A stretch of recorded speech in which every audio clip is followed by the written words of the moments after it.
Good morning everyone. ये class third की पहली क्लास है जिसका नाम है फर्स्ट लेसन भाषा। तो आज हम पढ़ेंगे भाषा किसे कहते हैं। जैसा कि आप जानते हैं कि हमें अपनी बात को एक दूसरे से अभिव्यक्त करने के लिए भाषा की ज़रूरत पड़ती है।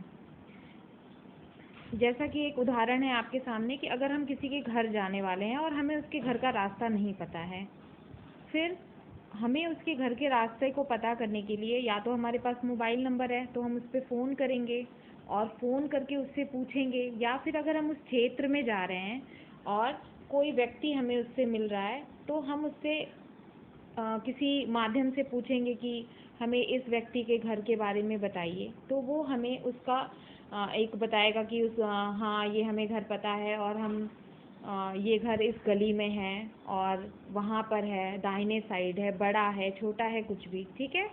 तो इस प्रकार से हम अभिव्यक्त करेंगे, सामने वाले से पूछेंगे, सामने वाला हमें उत्तर देगा। ये सब जो प्रक्रिया हो रही है ये भाषा है।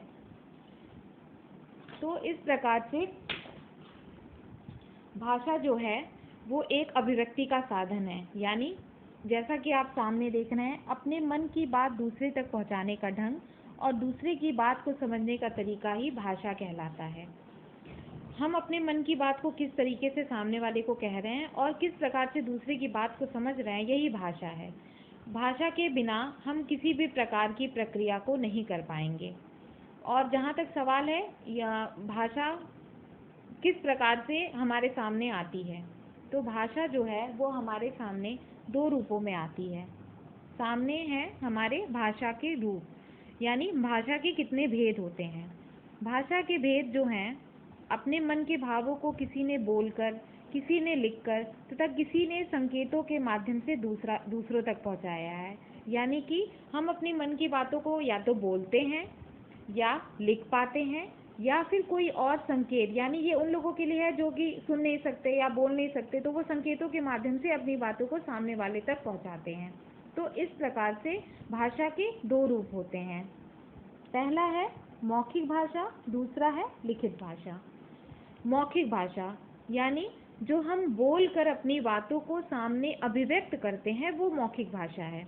इसका सबसे बड़ा उदाहरण अभी हमारे सामने है कि मैं आपको बोल करके इस लेसन के बारे में समझा रही हूँ। ये मौखिक भाषा का सबसे बड़ा उदाहरण है जो आप सामने अभी सुन पा रहे हैं। जैसे कि आपकी बुक में दिया है मौखिक भाषा। मंच पर खड़े अभिनेता बोलकर अपने विचार प्रकट कर रहे हैं, लोग सुनकर उनकी बात समझ रहे हैं। ये भाषा का मौखिक रूप है। यानी कि स्टेज पर एक एक्टर या अभिनेता बोलकर अपने विचार को बता रहा है और लोग उनकी बातों को समझ रहे हैं। ये भाषा का मौखिक रूप है। जिस तरह से मैं आपके सामने इस भाषा लेसन को अभिव्यक्त कर रही हूँ, आपको समझा रही हूँ, तो ये जो रूप है ये मौखिक भाषा का रूप है। दूसरा है आपके सामने कि रेडियो पे जो हम गाने सुनते हैं या मोबाइल पे जो हम गाने सुनते हैं, ये मौखिक भाषा के रूपों में आता है। इसके बाद तीसरा है टेलीविज़न पे जो हम सुनते और देखते हैं, ये भी हमारे सामने मौखिक भाषा का एक बहुत ही अच्छा उदाहरण है।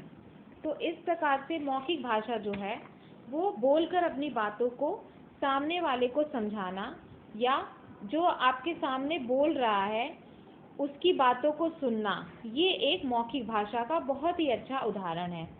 तो हमने पहला रूप क्या पढ़ा भाषा का? मौखिक भाषा, यानी बोलकर अपने विचारों को प्रकट करना ही मौखिक भाषा है, या सुनकर उनकी बातों को समझना, ये मौखिक भाषा का बहुत अच्छा उदाहरण है।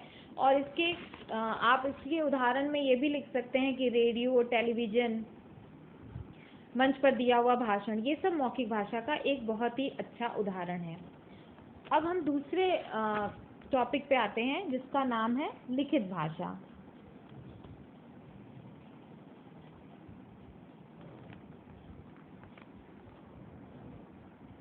जैसा कि अब आप सामने देख रहे हैं, हमने पढ़ा अभी तक मौखिक भाषा, अब हम पढ़ेंगे लिखित भाषा।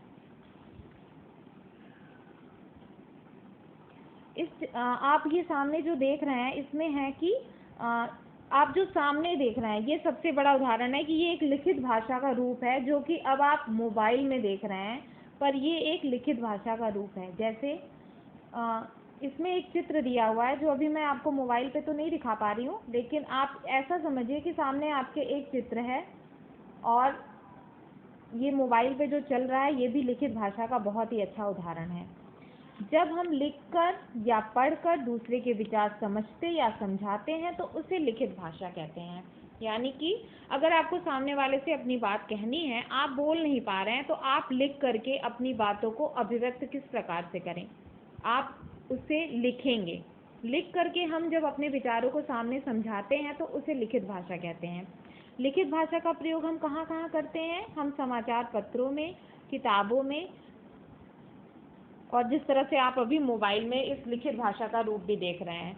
इसके माध्यम से आपने दो चीज़ें क्या सीखी? एक मौखिक भाषा जो कि मैं बोल के आपको समझा रही हूँ, दूसरी है लिखित भाषा जो लिख करके आपके सामने रखा हुआ है और आप इसे सुनकर या पढ़कर समझ रहे हैं। ये लिखित भाषा का बहुत ही अच्छा उदाहरण है और जिसका प्रयोग हम रोज़ करते हैं, जैसे समाचार पत्रों में हम पढ़ते हैं, किताबों में पढ़ते हैं, पत्र पत्रिकाओं में पढ़ते हैं। ये सब लिखित भाषा का एक बहुत ही अच्छा उदाहरण है। तो इस प्रकार से आज हमने पढ़ा भाषा किसे कहते हैं। भाषा अपने मन की बात को दूसरे तक पहुंचाने का ढंग और दूसरे की बात को समझने का तरीका ही भाषा है। भाषा के कितने रूप होते हैं? भाषा के दो रूप होते हैं, मौखिक भाषा और लिखित भाषा। मौखिक भाषा किसे कहते हैं? मौखिक भाषा वो है जो हम सुनकर या अपनी बातों को कहकर हम एक दूसरे से अपने विचारों का आदान प्रदान करते हैं। ये मौखिक भाषा का एक रूप है, जैसे रेडियो पर, टेलीविज़न पर, मंच पर। और सबसे बड़ा उदाहरण जो मैं आपको बोल करके इस चीज़ को समझा रही हूँ, ये भी एक मौखिक भाषा का उदाहरण है। दूसरा है हमारे सामने लिखित भाषा। हम इसमें जो लिखा हुआ हमारे सामने है, जैसे किताब में, पत्र में, पत्रिकाओं में, और सामने आपके मोबाइल पे भी जो लिखा हुआ है, जिसे आप पढ़कर भी समझ सकते हैं और सुनकर भी समझ सकते हैं। और लिखित भाषा का प्रयोग हम अपने कॉपी किताब में, समाचार पत्रों में, पत्र पत्रिकाओं आदि में करते हैं।